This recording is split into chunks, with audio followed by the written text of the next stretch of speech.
Νομίζω ότι αυτό το χειροκρότημα επισκίασε κάθε λέξη, Τατιάνα. Ένα παρατεταμένο χειροκρότημα. Για έναν άνθρωπο που άξιζε. Την ώρα που η Σωρός οδηγείται στην εκκλησία για να ψαλεί νεκρός μουσακολουθία.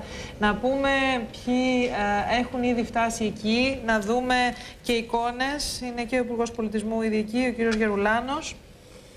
Έχει έρθει ο κύριος Τσίπρας, κυρία Αποστολάκη βλέπουμε αυτή την ώρα, κυρία Μιλένα Αποστολάκη. Ναι. Έχουν έρθει πάρα πολλοί ηθοποιοί, κυρία Μουτάφη, κυρία Βάσια Παναγοπούλου, Σταμάτης Γαρδέλης, ο Μανούσος Μανουσάκης, ο Κώστας Φέρης. Εδώ βλέπουμε τη Μαρίζα Κόχ. Ο Χρήστος Λούλης μόλις πέρασε. Μάλιστα. Λοιπόν. Τώρα βλέπετε στεφάνια πάρα πολλά τα οποία έχουν έρθει, παρόλο που η οικογένεια ήθελε να πάνε σε κάποια φιλανθρωπικά ιδρύματα. Παρόλα αυτά υπήρχαν